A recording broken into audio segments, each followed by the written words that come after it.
Welcome back. Let's head back now to West Virginia for more of the sentencing hearing for Natalie Cochran. Just yesterday, you recall, Cochran was convicted of first-degree murder in the death of her husband, Michael. Natalie is currently serving time in federal prison for charges related to running a Ponzi scheme. Now, this jury must decide if she should ever be considered for parole. Let's get you back into court now. Another one of the victim, Michael Cochran's best friends, is on the stand. His name is Christopher Davis. You are Chris Davis? Yes, sir. And you had testified before this jury previously. Tell us your relationship with Michael Cochran. Mike was one of my best friends. And, you know, we did a lot together and spent a lot of time together. And, you know, we not only personally, but we coached sports together and, you know, vacation together. And he was he is a dear friend. You miss him? I do.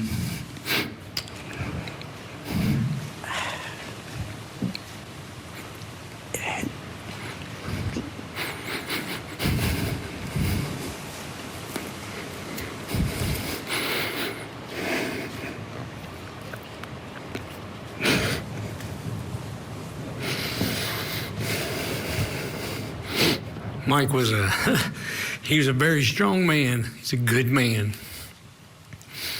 And he would want me to be strong now as well. And he was a good man, a very good man. He wasn't the best father, the best friend, or the best husband, but I'm not either.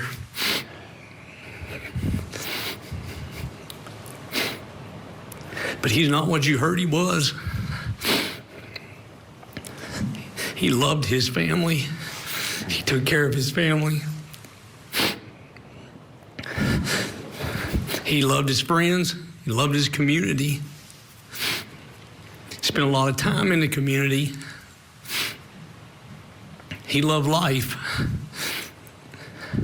He wasn't sick. He wasn't ready to die. He was healthy. Even up until the day he died. He had plans. He had lots of plans. He was doing lots of things. He couldn't wait to the things he was doing. And that was also for his family. Let me shift gears totally with you. You and a couple other fellas gave some money to the defendant in this case, correct? We did, yes. What was the total amount you gave her? It was $511,000. And how much of that did you get back? The exact amount we got back, I'm not sure. I think it was probably around 50 or 60. And the reason I don't know is because there at the end, she was trying to send wires, and some would come, some wouldn't come, and some would, so it's somewhere in there. I object and I have the same continuing objection as in the other situation. Go ahead, continue, please. Go ahead, Chris. And so the exact amount that we got back, I'm not for sure. I think it was probably, like I said, 50 or 60. Did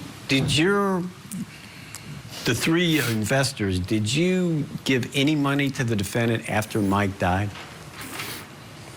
No, we did not. We were given the opportunity to reinvest.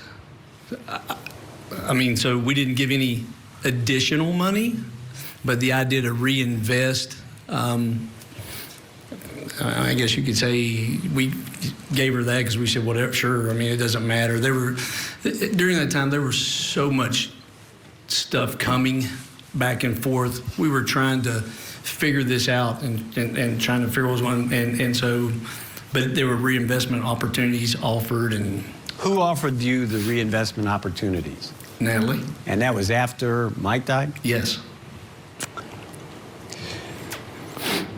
Is it fair to say you were a strong supporter of the defendant until you found out that things were not what you thought they would, what they appeared to be? Yeah, I believe that's fair because we trusted her. As my wife testified as well, we trusted her. Was that trust violated? Yeah, because, we trusted her with the most precious thing to us, our family, our son, our kid, with respect, because as Jennifer said, she would ask her questions about diabetes and things like that. And so, yeah, it was absolutely violated, even on the day that the way she perpetrated it to Jennifer to even get insulin, and that lie that was perpetrated, and even throughout this trial, attempted to continue to lie about that. And I'm going to object again. We're not retrying this case because I'm really sorry, but I think I have to sustain that objection. And the idea that she was never given, she never kept insulin for our son.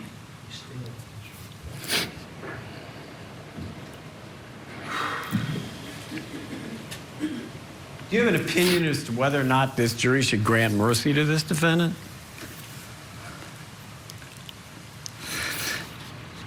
I think this jury has been here for 3 weeks. And this jury's heard everything they need to know. They don't need my opinion, don't need my thoughts, and you don't need me preaching at you. You know what you know. So with all due respect, I don't have opinion for these folks. I thank you. I know Mike would thank you.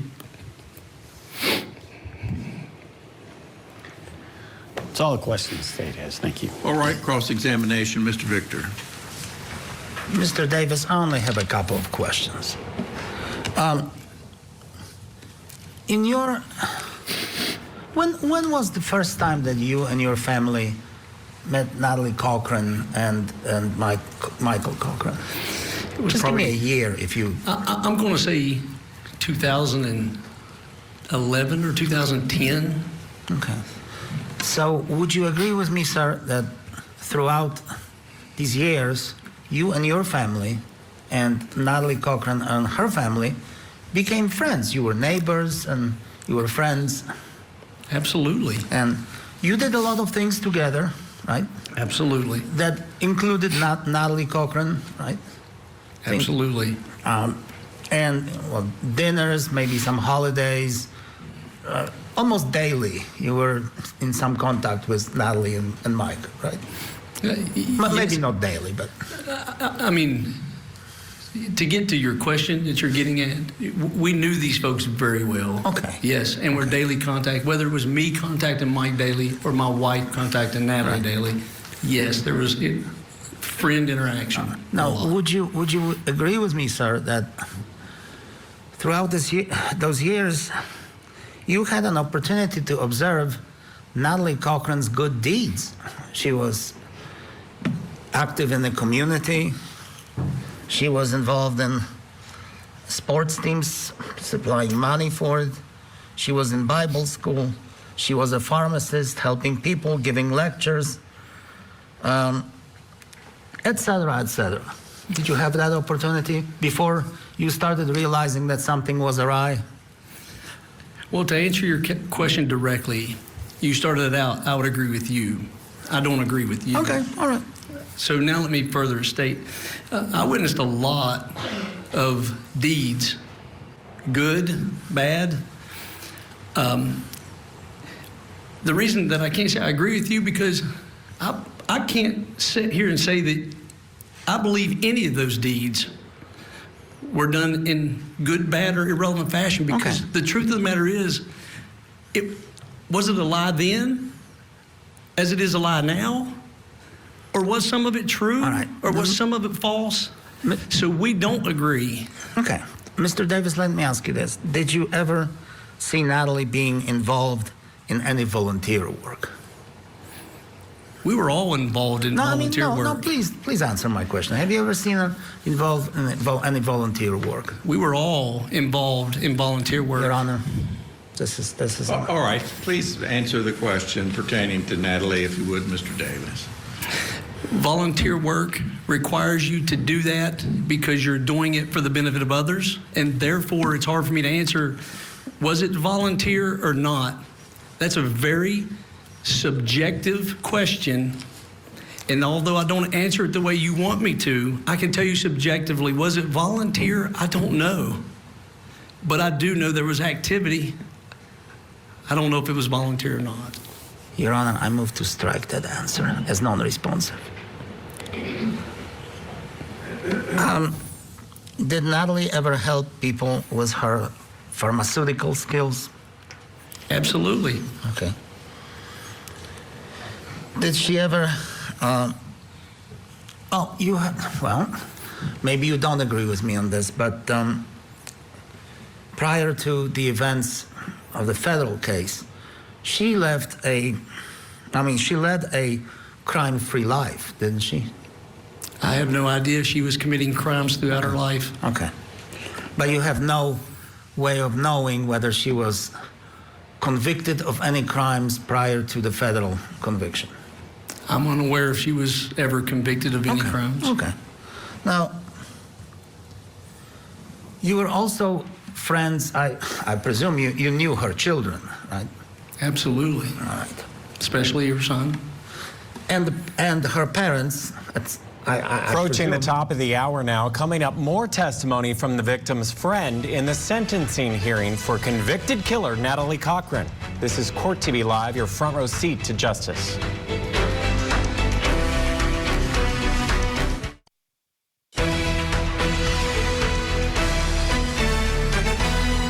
Welcome back to Court TV Live. I'm Judge Ashley Wilcott, of course, honored to be with you today. We are tracking several major trials here at Court TV this afternoon.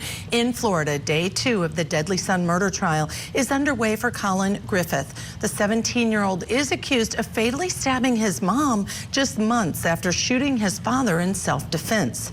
And in West Virginia, we are in the mercy phase for now convicted killer Natalie Cochran after a jury found her guilty just yesterday of poisoning her husband, first-degree murder. And in California, rapper A$AP Rocky is back in court today for day 4 of his felony assault trial. And interestingly, just down the hall in that very same courthouse, day 2 of testimony is underway for the wife of a famous hairstylist. She is accused of killing him in order to run off with her lover and for the life insurance payout. We're going to keep you updated on all of these many trials throughout the day. But for right now, let's head back to West Virginia, where state's witness Christopher Davis is on the stand. This was a friend of victim Michael Cochran's. This is the mercy phase. The jury has to make a decision. And he's on cross-examination by the defense. Let's go back in. Presume also. I did know that. Okay. And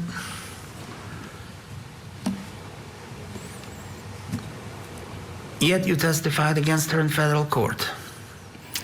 At her sentencing. Yes, because we were the victims of her Ponzi scheme. Okay.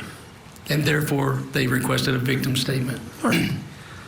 And then, were you also her attorney at some point?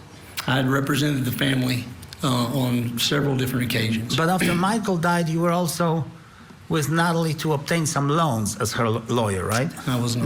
No? Okay. But then she filed an ethics complaint against you with the state disciplinary board, right? Yes, she did. Okay. And those are never pleasant. It was not. No. Okay. Are you interested in the outcome? No, I'm not asking about the Because it outcome. was dismissed. Of course it was. Then you Of course answered it was. something that I didn't ask, but that's fine. You're welcome. Now, and after all of this, after her perhaps good deeds, well, was she, let me ask you one more question. Was she a good mother to her children?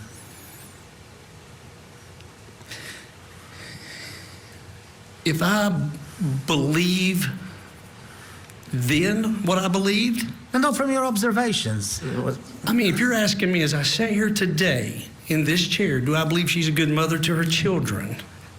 That's the No, question you're asking me? Or you're asking me, do I believe she was a good mother to her children before? Mr. Davis, I just asked you whether you observed her being a good mother to her children. Define good mother. Did she care for them? Did she provide them with food? Did she have a nice relationship with them? All of this that goes into the definition of a good mother. I believe, under what I thought before, during those times, yes. Okay. But I don't believe that as I sit here and think now.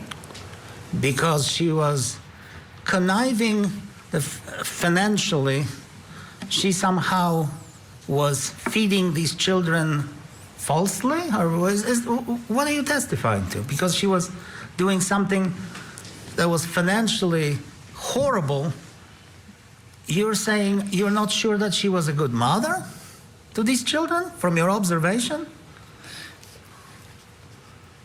I believe exposing your children to what has now occurred and what those folks there affirmed is not a good mother. Okay. Okay. So,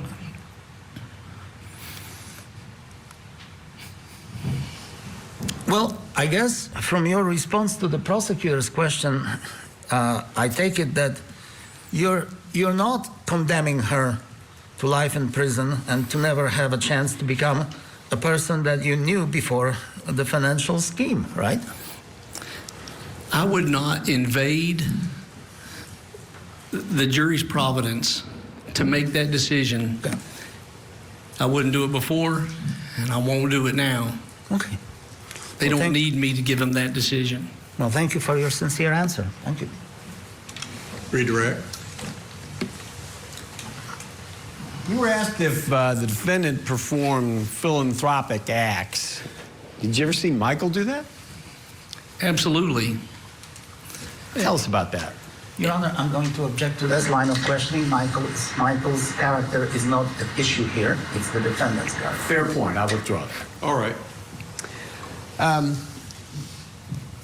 give you the opportunity to address the ethics complaint the defendant filed against you. How did that come to pass? Once she was sentenced to federal prison, she filed the complaint. It was answered. The evidence was submitted to the state bar, and the state bar dismissed her complaint against me as not being found any evidence to support the same. And it was at that time that, as part of that evidence, the investigation included in that was that this investigation for this case was pending at that time. And there was questions as to whether or not what was really the intent behind it, whether to try to intimidate witnesses or not. In any event, it didn't work, did it? It did not. That's all the questions the state has. Thank you. Anything further, Mr. Victor? No, Your Honor. Thank you. Thank you, Mr. Davis. You may step down. Thank you, Judge.